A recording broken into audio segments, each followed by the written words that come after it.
ನಮಸ್ಕಾರ ಸ್ನೇಹಿತರೆ, ತಮಸೋಮ ಜ್ಯೋತಿರ್ಗಮಯ ಚಾನಲ್ಗೆ ತಮ್ಮೆಲ್ಲರಿಗೂ ಸ್ವಾಗತ.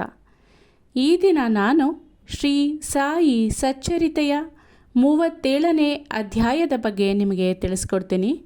ಇದೊಂದು ವಿಶೇಷವಾದ ಅಧ್ಯಾಯ. ಈ ಅಧ್ಯಾಯದಲ್ಲಿ ಹೇಮಾಡ ಪಂತರು ಚಾವಡಿ ಮೆರವಣಿಗೆಯ ಬಗ್ಗೆ ವಿವರವಾಗಿ ತಿಳಿಸ್ಕೊಟ್ಟಿದ್ದಾರೆ. ಈ ಅಧ್ಯಾಯದಲ್ಲಿ ಹೇಮಾಡ ಪಂತರು ವೇದಾಂತದ ವಿಚಾರಗಳನ್ನು ಪೀಠಿಕೆಯಲ್ಲಿ ವಿವರಿಸಿ ನಂತರ ಚಾವಡಿ ಮೆರವಣಿಗೆಯನ್ನು ಹೃದಯಂಗಮವಾಗಿ ಚಿತ್ರಿಸಿದ್ದಾರೆ. ಸಾಯಿಬಾಬಾ ಅವರ ನಿತ್ಯ ಜೀವನವೇ ಧನ್ಯವಾದದ್ದು. ಅವರ ರೀತಿ ನೀತಿಗಳು ವರ್ಣನಾತೀತ. ಅವರು ಕೆಲವು ವೇಳೆ ಬ್ರಹ್ಮಾನಂದದಲ್ಲಿ ತಲ್ಲೀನರಾಗಿದ್ದು, ಇನ್ನಿತರ ಸಮಯದಲ್ಲಿ ಆತ್ಮಜ್ಞಾನದಿಂದ ತೃಪ್ತರಾಗಿರ್ತಾ ಇದ್ರು. ಕೆಲವು ವೇಳೆ ತಮ್ಮ ಕಾರ್ಯವನ್ನು ನಿರ್ವಹಿಸುತ್ತಾ ನಿಶ್ಚಿಂತರಾಗಿರ್ತಾ ಇದ್ರು ಮತ್ತು ಕೆಲವು ವೇಳೆ ಸುಮ್ಮನೆ ಕುಳಿತಿರ್ತಾ ಇದ್ರು. ಆದರೆ ಸೋಮಾರಿಗಳಾಗಿರಲಿಲ್ಲ. ಅವರು ಯಾವಾಗಲೂ ಆತ್ಮದಲ್ಲಿಯೇ ತಲ್ಲೀನರಾಗಿರ್ತಾ ಇದ್ರು. ಸಾಗರದಂತೆ ಅವರು ಶಾಂತಿಯುತರಾಗಿ ಕಂಡುಬಂದರೂ ಅಪಾರವಾದ ಆಳದಲ್ಲಿ ಇರ್ತಾ ಇದ್ರು. ಬಾಬಾ ಅವರ ರೀತಿಯನ್ನು ವರ್ಣಿಸಲು ಯಾರಿಗೆ ತಾನೇ ಸಾಧ್ಯ? ಪುರುಷರನ್ನ ಸಹೋದರರಂತೆಯೂ ಹೆಂಗಸರನ್ನ ತಾಯಿ ತಂಗಿಯರಂತೆಯೂ ಕಾಣ್ತಾ ಇದ್ರು. ಅವರು ಶುದ್ಧ ಬ್ರಹ್ಮಚಾರಿಗಳಾಗಿದ್ದರು. ಅವರೊಡನೆ ಕಾಲ ಕಳೆದಾಗ ನಮಗೆ ಲಭಿಸಿದ ಜ್ಞಾನ ಚಿರಾಯುವಾಗಲಿ. ಸದಾ ಭಕ್ತಿ ಶ್ರದ್ಧೆಗಳಿಂದ ಅವರ ಪಾದ ಸೇವೆಯನ್ನು ಮಾಡೋಣ. ಚರಾಚರಗಳಲ್ಲಿಯೂ ಅವರನ್ನು ಕಂಡು ಅವರನ್ನು ನಾವು ಪ್ರೀತಿಸೋಣ. ಅವಿಸ್ಮರಣೀಯ ದೃಶ್ಯದ ಬಗ್ಗೆ ಈಗ ಹೇಮಾಡ ಪಂತರು ವಿವರವಾಗಿ ಹೇಳ್ತಾರೆ. ಬಾಬಾ ಮಲಗುವ ರೀತಿಯನ್ನು ಈಗಾಗಲೇ ಹಿಂದಿನ ಅಧ್ಯಾಯದಲ್ಲಿ ವಿವರಿಸಿದ್ದಾರೆ. ಅವರು ಒಂದು ದಿನ ಮಸೀದಿಯಲ್ಲಿಯೂ ಮತ್ತೊಂದು ದಿನ ಚಾವಡಿಯಲ್ಲಿಯೂ ಮಲ್ಕೊಳ್ತಾ ಇದ್ದರು. ಈ ಥರದ ವಾಡಿಕೆ ಅವರ ಮಹಾ ಸಮಾಧಿಯ ತನಕವೂ ಜರುಗಿತು. 1909 ಡಿಸೆಂಬರ್ 10ನೇ ತಾರೀಕಿನಿಂದ ಭಕ್ತರು ಬಾಬಾ ಅವರನ್ನು ಚಾವಡಿಯಲ್ಲಿಯೂ ಸಹ ಪೂಜಿಸತೊಡಗಿದ್ರು. ಅವರ ದಯೆಯಿಂದ ಅದನ್ನು ಇಲ್ಲಿ ಹೇಮಾಡ ಪಂತರು ವರ್ಣಿಸಿದ್ದಾರೆ. ಬಾಬಾ ಅವರು ಚಾವಡಿಗೆ ಮಲಗಲು ಹೋಗುವ ಸಮಯದಲ್ಲಿ ಭಕ್ತರು ಮಸೀದಿಯಲ್ಲಿ ನೆರೆದು ಮೊದಲು ಭಜನೆ ಮಾಡ್ತಾ ಇದ್ರು. ಅವರ ಹಿಂದೆ ಒಂದು ಸಣ್ಣ ರಥವು, ಬಲಭಾಗದಲ್ಲಿ ಬಾಬಾ ಅವರ ಮುಂದೆ ತುಳಸಿ ಬೃಂದಾವನವು, ಇವುಗಳ ಮಧ್ಯೆ ಭಜನೆ ಮಾಡುವ ಭಕ್ತ ಕೋಟಿಯು ಕಂಗೊಳಿಸ್ತಾ ಇತ್ತು. ಭಜನೆ ಮಾಡಲು ಗಂಡಸರು, ಹೆಂಗಸರು, ಮುದುಕರು, ಚಿಕ್ಕ ಮಕ್ಕಳು ಎಲ್ಲರೂ ನೆರೆಯುತ್ತಾ ಇದ್ರು.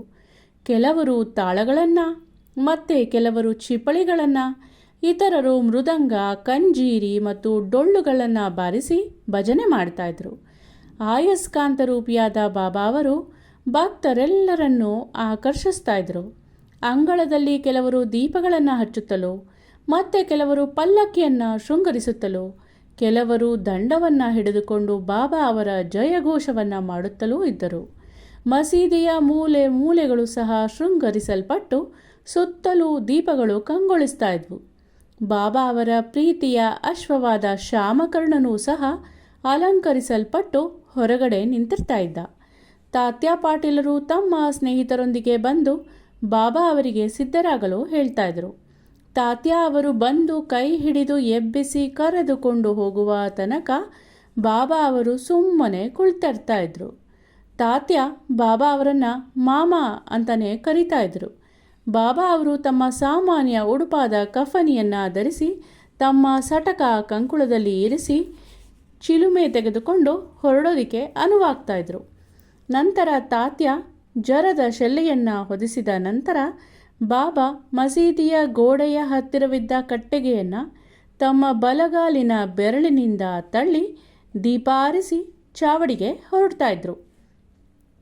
ಆಗ ಎಲ್ಲ ವಿಧವಾದ ಪಕ್ಕ ವಾದ್ಯಗಳು ಮೊಳಗ್ತಾ ಇದ್ವು. ಅಗ್ನಿ ಕ್ರೀಡೆಯ ಪದಾರ್ಥಗಳು ವಿವಿಧ ಬಣ್ಣದ ಜ್ವಾಲೆಯಿಂದ ನರ್ತಿಸತೊಡಗ್ತಾ ಇದ್ವು. ಭಕ್ತ ಕೋಟಿಯು ಬಾಬಾ ಅವರ ಗುಣಗಾನ ಮಾಡುತ್ತಾ ಮುಂದುವರಿತಾ ಇತ್ತು. ಕೆಲವರು ನೃತ್ಯ ಮಾಡುತ್ತಾ ಸಾಕ್ತಾ ಇದ್ರು. ಬಾಲಧಾರರು ಬಾಬಾ ಮಸೀದಿಯ ಬಾಗಿಲಿಗೆ ಬಂದ ಕೂಡಲೇ ಜಯಘೋಷ ಮಾಡ್ತಾ ಇದ್ರು. ಬಾಬಾ ಅವರ ಇಕ್ಕೆಲಗಳಲ್ಲಿಯೂ ಭಕ್ತರು ನಿಂತು ಚಾಮರ ಬೀಸ್ತಾ ಇದ್ರು. ದಾರಿಯುದ್ದಕ್ಕೂ ಬಟ್ಟೆ ಹಾಸ್ತಾ ಇದ್ರು. ಅದರ ಮೇಲೆ ಬಾಬಾ ಅವರು ನಿಧಾನವಾಗಿ ಹೆಜ್ಜೆ ಇಡುತ್ತಾ ಮುಂದುವರಿತಾ ಇದ್ದರು. ತಾತ್ಯ ಪಾಟೀಲ ಬಾಬಾ ಅವರ ಬಲಗೈಯನ್ನ, ಮಳಸಾಪತಿಯವರು ಬಾಬಾ ಅವರ ಎಡಗೈಯನ್ನ ಹಿಡಿದುಕೊಂಡು ಹೋಗ್ತಾ ಇದ್ರು. ಬಾಪು ಸಾಹೇಬ ಜೋಗ ಅವರು ಅವರ ಹಿಂದೆ ಶ್ವೇತ ಛತ್ರವನ್ನು ಹಿಡಿದುಕೊಂಡು ಬರ್ತಾ ಇದ್ರು.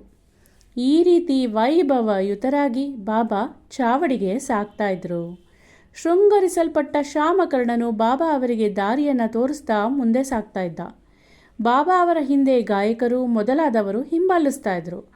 ಸಂಗೀತಕ್ಕೆ ಸರಿಯಾಗಿ ಹೊಂದುವಂತೆ ಹರಿನಾಮವು ನಭೋ ಮಂಡಲವನ್ನೆಲ್ಲ ಪಸರಿಸ್ತಾ ಇತ್ತು. ಅಂತೆಯೇ ಬಾಬಾ ಅವರ ನಾಮವೂ ಸಹ ಪಸರಿಸ್ತಾ ಇತ್ತು. ಈ ರೀತಿ ಮೆರವಣಿಗೆ ಚಾವಡಿಯ ಮೂಲೆಗೆ ಬಂದಾಗ ಭಕ್ತ ಕೋಟಿಯು ಸಂತಸದಿಂದ ನಲಿತಾ ಇತ್ತು.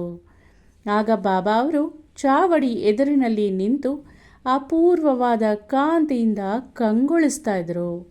ಬಾಬಾ ಅವರ ವದನಾರವಿಂದವು ಅರುಣೋದಯದ ರವಿಯ ಹಾಗೆ ಪ್ರಕಾಶಮಾನವಾಗಿರ್ತಾ ಇತ್ತು.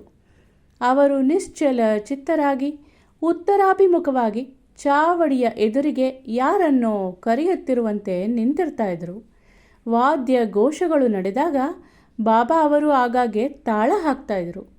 ಆ ಸಮಯಕ್ಕೆ ಸರಿಯಾಗಿ ಕಾಕಾ ಸಾಹೇಬ ದೀಕ್ಷಿತರು ಬೆಳ್ಳಿಯ ತಟ್ಟೆಯಲ್ಲಿ ಹೂವನ್ನು ತಂದು ಆಗಾಗ್ಗೆ ಬಾಬಾ ಅವರ ಮೈಮೇಲೆ ಚೆಲ್ತಾ ಇದ್ರು. ಆಗ ಬಾಬಾ ಅವರ ಅಪೂರ್ವ ಶೋಭೆಯನ್ನು ನೋಡಿ ಭಕ್ತ ಜನರು ಮನದಣಿಯುವಂತೆ ಆನಂದಿಸ್ತಾ ಇದ್ರು. ಬಣ್ಣಿಸಲು ಪದಗಳ ಅಭಾವವೇನೋ ಅನ್ನೋ ಥರ ಇತ್ತು ಆ ವೈಭವದ ಪರಮಾವಧಿ. ತಾತ್ಯ ಪಾಟೀಲರು ದೀಪಗಳನ್ನು ಹಿಡಿದುಕೊಂಡು ಬಾಬಾ ಅವರ ಬಲಗಡೆಗೂ, ಮಳಸಾಪತಿಯವರು ಅವರ ಶಲ್ಯದ ಅಂಚನ್ನು ಹಿಡಿದುಕೊಂಡು ಬಾಬಾ ಅವರ ಎಡಗಡೆಗೂ ಬರ್ತಾ ಇದ್ರು. ಬಾಬಾ ಅವರು ನಿಧಾನವಾಗಿ ಹೆಜ್ಜೆ ಇಡುತ್ತಾ ಚಾವಡಿ ಸೇರಿಕೊಳ್ತಾ ಇದ್ರು. ಈ ದೃಶ್ಯ ಈಗಿಲ್ಲ, ಇದನ್ನು ಪುನಃ ನೋಡೋದಕ್ಕೆ ಸಾಧ್ಯ ಇಲ್ಲ. ಆದರೆ ಅದನ್ನು ಮನಸ್ಸಿನಲ್ಲಿ ರೂಪಿಸಿಕೊಂಡು ನಾವೆಲ್ಲರೂ ತೃಪ್ತಿ ಪಡಿಬಹುದು. ಚಾವಡಿಯೂ ಸಹ ಶೃಂಗರಿಸಲ್ಪಡ್ತಾ ಇತ್ತು. ಚಾವಡಿಯನ್ನು ತಲುಪುತ್ತಲೇ ತಾತ್ಯ ಅವರು ಬಾಬಾ ಅವರ ಆಸನವನ್ನು ಸಜ್ಜುಗೊಳಿಸ್ತಾ ಇದ್ರು. ಅವರಿಗೆ ನಿಲುವಂಗಿಯನ್ನು ತೊಡಿಸ್ತಾ ಇದ್ರು. ನಂತರ ಇತರ ಭಕ್ತರು ಅವರವರ ಮನ ಬಂದಂತೆ ಬಾಬಾ ಅವರನ್ನು ಪೂಜಿಸ್ತಾ ಇದ್ರು. ಕೆಲವರು ಬಾಬಾ ಅವರಿಗೆ ಕಿರೀಟಧಾರಣೆ ಮಾಡ್ತಾ ಇದ್ರು. ಕೆಲವರು ಹಾರ ತುರಾಯಿಗಳನ್ನು ಅರ್ಪಿಸ್ತಾ ಇದ್ರು. ಕೆಲವರು ಆಭರಣಗಳನ್ನು ತೊಡಿಸ್ತಾ ಇದ್ರು. ಕೆಲವರು ಹಣೆಗೆ ನಾಮ ಹಚ್ತಾ ಇದ್ರು. ಕೆಲವರು ಆಗಾಗ್ಗೆ ವಿಧ ವಿಧವಾದ ಉಡುಪುಗಳನ್ನು ಸುತ್ತುತ್ತಾ ಇದ್ರು. ಈ ಎಲ್ಲ ಶೃಂಗಾರದಿಂದ ಬಾಬಾ ಅದ್ವಿತೀಯ ಶೋಭೆಯಿಂದ ಪ್ರಕಾಶಿಸ್ತಾ ಇದ್ರು.